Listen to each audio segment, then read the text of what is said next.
If you told me a year ago I'd be discussing the connections between Five Nights at Freddy's and a French ballet from the late 1800s, I would not have believed you in the slightest.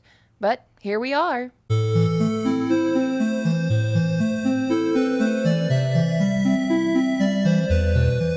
Hi, I'm Nervous, and today we'll be discussing the newest edition in the FNAF library of books, The Week Before. This interactive novel boasts over 25 endings, though not all of them are true ends, but game overs. What the book should boast is just how much lore dumping there is in this canonical prequel to FNAF 1, where we move through the world as Ralph, aka the phone guy. Spoiler warning, I'm gonna be talking a lot about the book, but if you check out the chapters, there will be 2 that contain no spoilers for the book at all.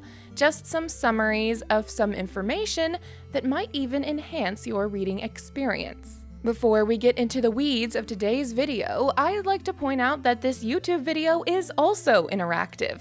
You can tap the like button, the subscribe button, and even turn on bell notifications to, theoretically, be notified when I upload or go live. You can even leave your thoughts in the comments below, and we can interact with each other. And lastly, you can monetarily support the channel for $1 a month and get behind-the-scenes looks at upcoming projects and cute pictures of my pets. Okay, I think that's more than enough preamble, so let's get on with the video.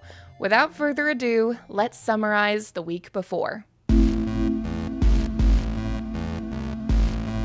Now, a lot of today's theory doesn't actually involve much of the story of The Week Before, but there are key figures we need to meet and understand, as well as some interesting lore reveals that will give us some extra context later. So let me offer a brief summary that focuses mainly on the ending that takes you to what seems to be the canon ending. That's right. In order to get the canon ending of The Week Before, you actually have to get a different ending and then start over from the beginning. This, in a way, is becoming a potential pattern for the interactive novel stories, as the seemingly canon ending of VIP requires you to effectively play through more than once. No spoilers for VIP here, but if you haven't read it, I would like to shamelessly plug my fully playable VIP audiobook, completely free of mid-roll ads and officially endorsed by one of the authors, E.C. Myers. Okay, back to the story. In short, we follow Ralph on his last week of work before leaving Freddy Fazbear's for good. Night after night, he finds it harder and harder to survive as the animatronics appear to be on a warpath against him. This is peculiar to him, but Ralph always finds a way to excuse or explain away the troubling behavior. Whether he's coping or truly unable to believe his own eyes, he perseveres through each night. Well, I guess how far he gets is really up to you.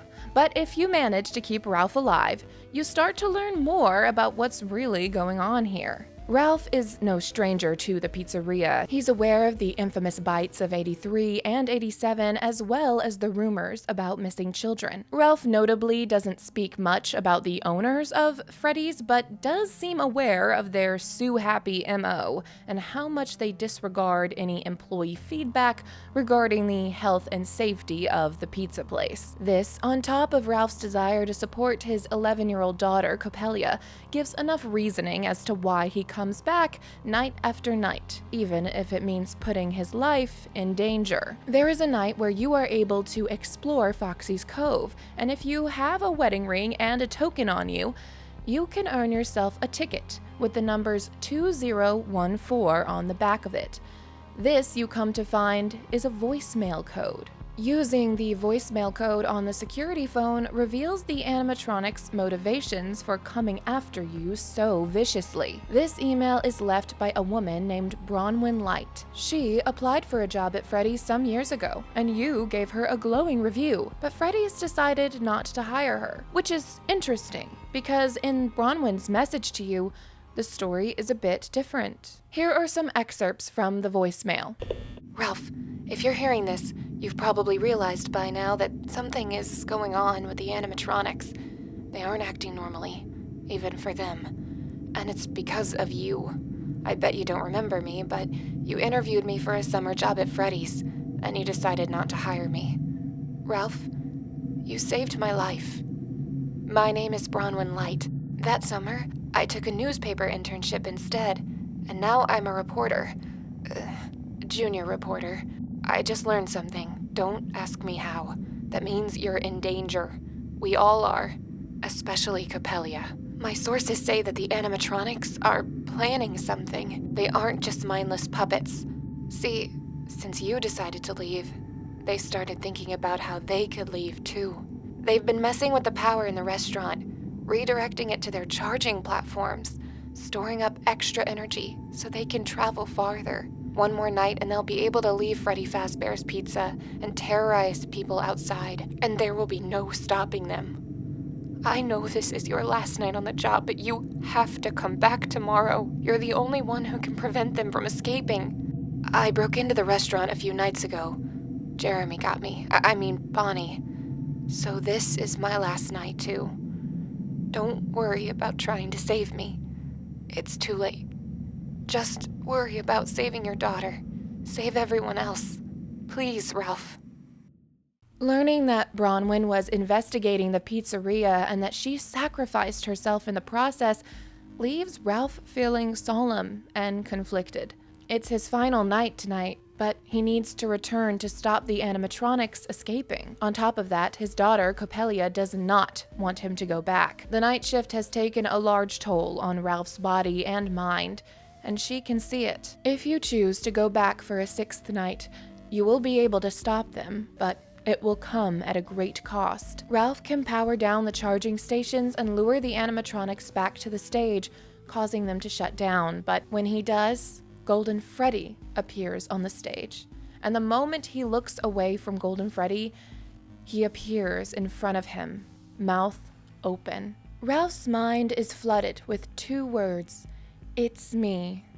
But then, she's safe. This is likely in reference to his daughter, Coppelia, who Bronwyn warned Ralph might be in danger, and in more than one game over, can find herself being hunted down and attacked by the animatronics. Hearing that she's safe is all Ralph needs to close his eyes and feel at peace.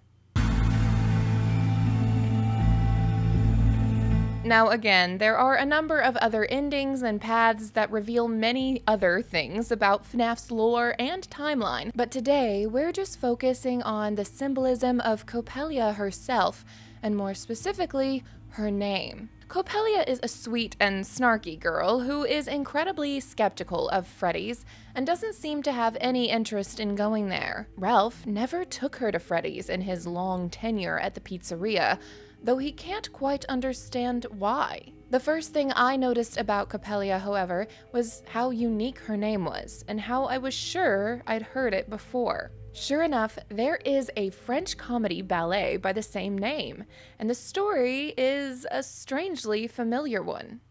The main character, Swanhilda, is a teenaged girl engaged to Franz, a teen boy with wandering eyes. Coppelia is introduced as the daughter of an eccentric doll maker named Dr. Coppelius. All day, she just sits in the window and reads her book, never speaking. Franz becomes smitten with Coppelia's beauty and wants to see her up close. This behavior upsets his fiancé, obviously, so she sneaks into the doll maker's home one night, only to find an entire room of lifelike dolls, including Coppelia herself. Dr. Coppelius returns to the home and Swanhilda hides in the alcove with the doll Coppelia. The doll maker notices Franz sneaking through the window and hides. Franz looks around the room for Coppelia when suddenly the doll maker sneaks up behind him and knocks him out. You see, Dr. Coppelius has a wish to bring his daughter to life for real, believing all he needs to do is take the life force of someone and give it to Coppelia. The play ends with Swanhilda pretending to be Coppelia, fooling the doctor into believing his plan worked and that he had given Franz's life to his doll daughter. She escapes with Franz, leaving Dr. Coppelius to realize his daughter is still a lifeless doll. Swanhilda and Franz marry, and when the doll maker demands money to repair the damages they caused to his shop, the mayor offers to pay him. Not how I would have ended it, but who am I to question or critique composer Leo Delibes and his comedic interpretation of E.T.A. Hoffman's The Sandman. Oh yeah, this is what I mean by stories within stories. We are only but 2 layers deep with one more to go, but let's not get ahead of ourselves. You've heard a lot already and can probably see the glaring parallels screaming Charlie, the puppet, Henry. Once again, we see the Silver Eyes trilogy being pushed to the front of our minds. But why? Aren't these stories different continuities? Well, yeah. And as far as we've ever been shown in the game, there is no Charlie bot to be found. But we should also note that this strange experiment of sorts was not successful. Dr. Coppelius never achieved his ultimate goal, and perhaps that is the lesson to learn. Or Ralph has a robot daughter, but I would almost venture to say that she was more the sacrifice like Franz was. In one ending, it even seems she does become an animatronic described as Chica without a bib. It's clear from Bronwyn's message to Ralph that she believes Coppelia specifically is in danger, so it's possible they were targeting her for an experiment the way that in the FNAF movie they were targeting Abby to stuff into the Ella animatronic. Another thing I find so interesting about this part of the week before is the way it resembles the Twisted Ones. In fact, multiple endings have the animatronics tracking you down in your home the same way the Twisted Ones did when they went looking for Charlie. And that weirdly draws a parallel to Swanhilda and Franz sneaking into the doll maker's home to examine Coppelia and learn her secrets, the way William Afton sent the Twisted Ones to collect Charlie to experiment on her and learn her secret. But the question remains, why Coppelia, this young girl we've never heard of before? Why would she be the target of the animatronics, of Golden Freddy or Afton? She has never been to Freddy's, according to Ralph, and she has no interest in the pizza place. Her only known link to the restaurant is her dad, the phone guy, and the only thing that links her to Charlie is her name. And even then, it's Book Charlie. But this book is canon to the games. It starts to feel like an incomplete puzzle. But think on that, and we'll try to find the rest of the pieces in our final layer, the Sandman.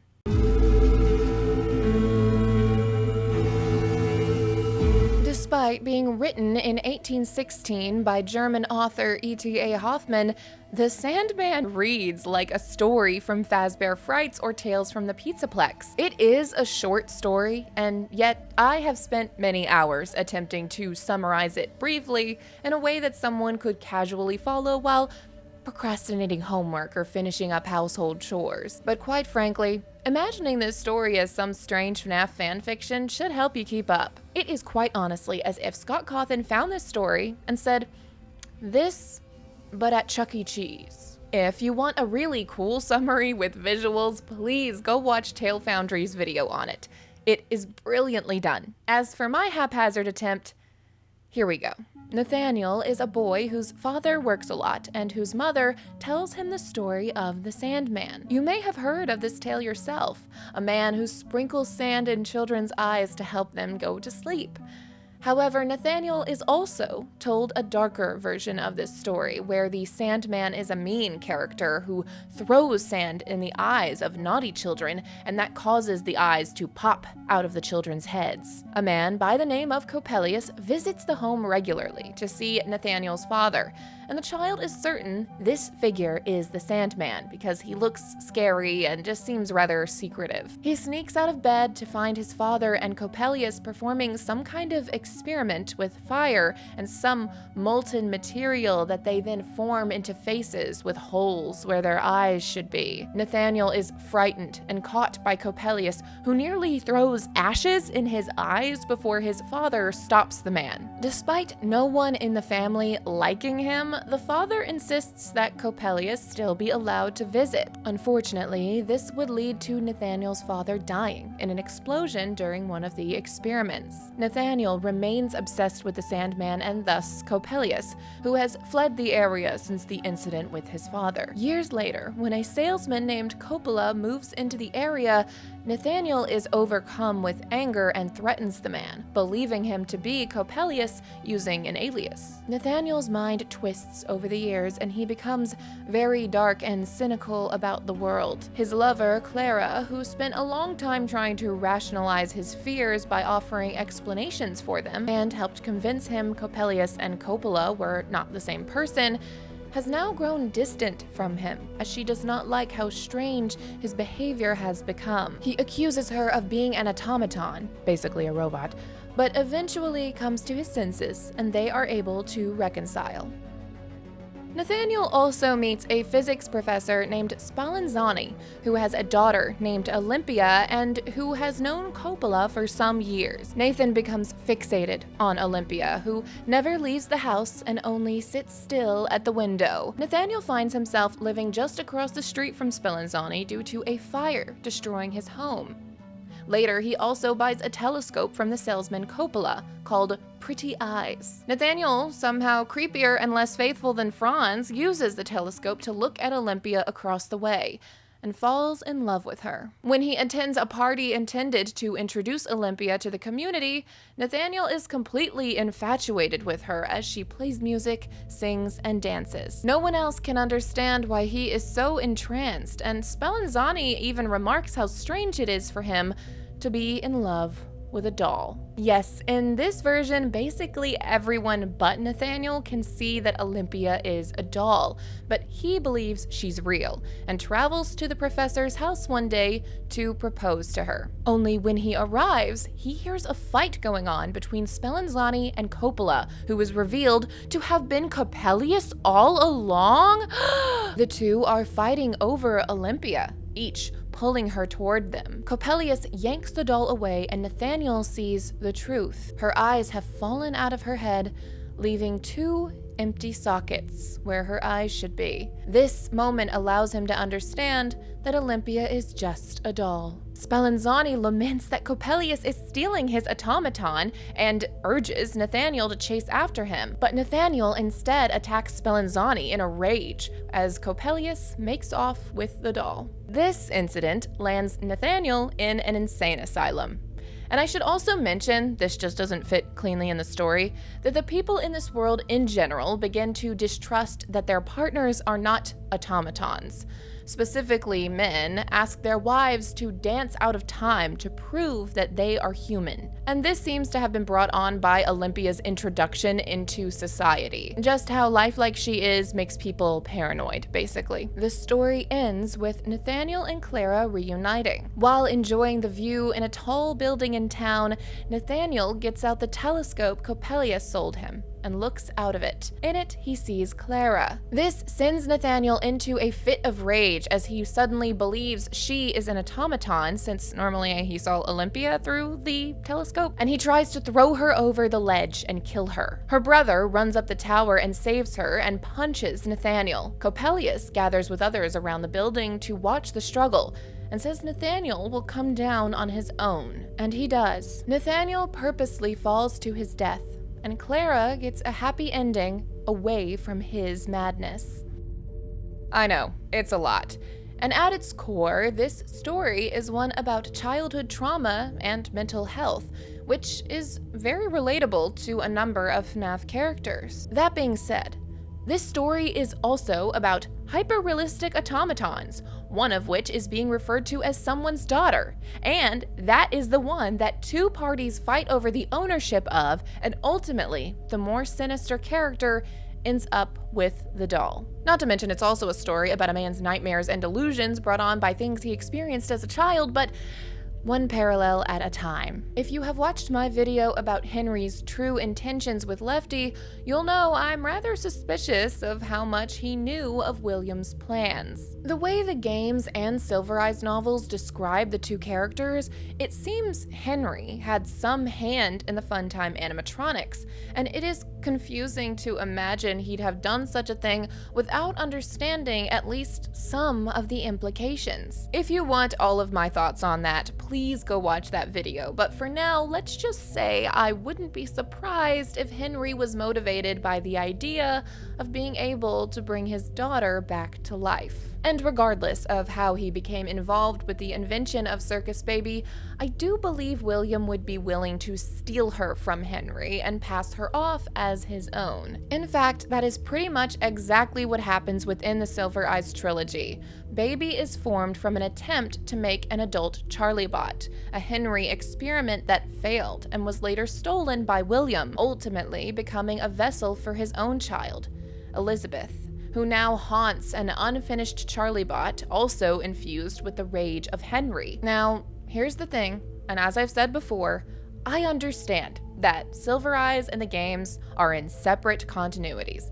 We can understand that as a fact, but that doesn't mean that parallel events never happened in the games. And of course, you can say, look, extrapolating data from a short story because a character in the week before is named after the lifelike doll from a ballet that is based off of that short story is a stretch. But there is really and truly no other reason to name this 11-year-old girl Coppelia unless you wanted people to research the ballet and ultimately likely discover the short story it's based off of. And considering the other woman in this story is named Bronwyn Light, which can be broken down to mean Blessed Hill of Light, thank you, Right Toast, I'm gonna go ahead and say that the names mean something in this book.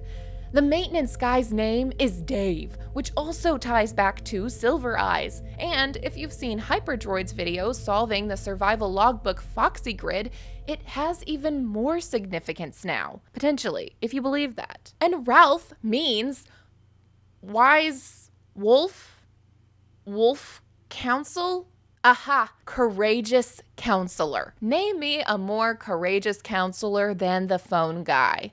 I'll wait. Look, all I'm saying is, it matters. And I think Coppelia and the Pandora's box her name unlocks says a number of things about Five Nights at Freddy's, including that there was an attempt, whether successful or not, to create a humanoid robot that would somehow convincingly take on the role of someone's child, most likely a daughter, but I won't discount the possibility of crying child based on some key phrasing used during his final moments. Also that Henry was involved in the creation of the Funtimes in some way, particularly Circus Baby, and that William proceeded to steal either the animatronic itself or at least the blueprints. And it would seem that this involvement severely impacted Henry, considering it would be after this that he would go into hiding, be imprisoned, locked up in an institution, who knows. Moving on. Another aspect to these stories is that level of skepticism and investigation regarding the automaton or doll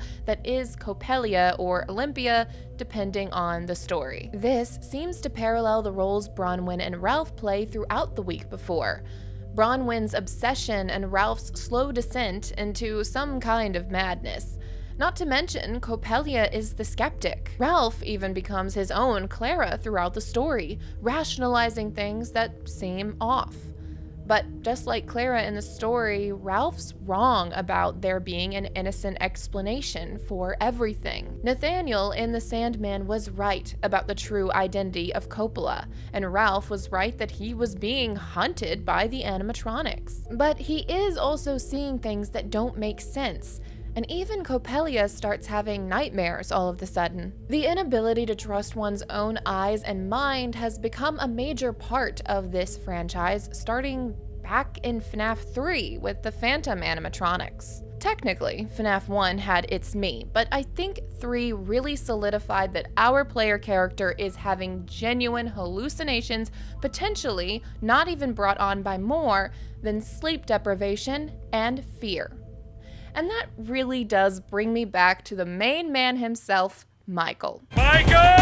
Michael is Nathaniel if anyone ever was. He's isolated. His father is consumed with his work that involves making automated machines that mimic the behaviors of humans, and eventually dies a pretty horrific death. He experiences childhood trauma, has nightmares, is obsessed over the animatronics, and loves a TV show featuring a woman named Clara who is attempting to talk sense into her lover, who she takes back, which also tracks with the Sandman.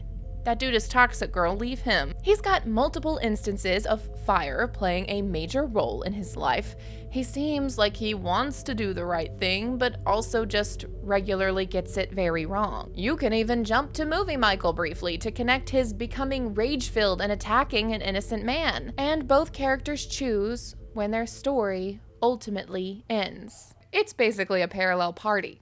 A pit of parallels. For me, it's enough to say the intent of the authors was to have us find and read this story. The week before may be its own contained thing, but it also sends the reader on a journey outside of the book to discover even more. I could seriously go on and on.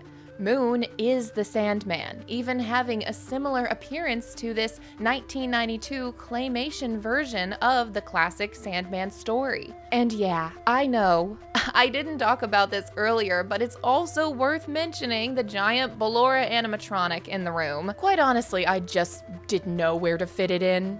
I mean, it's not like Ballora was made to look realistically human, but she is a ballerina whose main function is to misdirect, potentially by catching and holding the attention of, people like Franz. I may at some point have more to say about these stories and how they relate to our games, but for now, let me summarize, since I know that this was a bit of a doozy.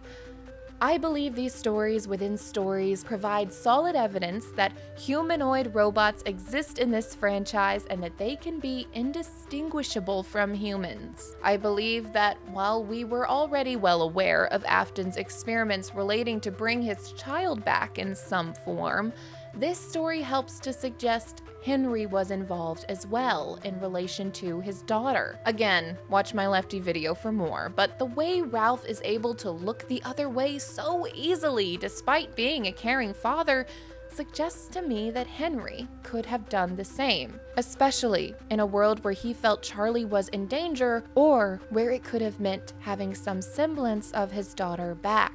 I also believe there was an ownership struggle over Circus Baby, or at least her blueprints, that may have even led to the creation of Afton Robotics. As for the significance of Ralph's daughter Coppelia, I'm not sure yet, but I am going to keep looking into it and potentially make her own video. And overall, I believe the important themes of childhood trauma and mental health within the Sandman, juxtaposed with the unserious interpretation brought about in Coppelia, are worth keeping in mind. As one says, it is based on the other, but offers a very different interpretation of the events. We know that Fazbear Entertainment has developed something of a bad reputation over the last few decades, and while it's true that some stories associated with our name were loosely based on actual events, the majority of them were total fabrications from the mind of a complete lunatic. Lawsuits pending.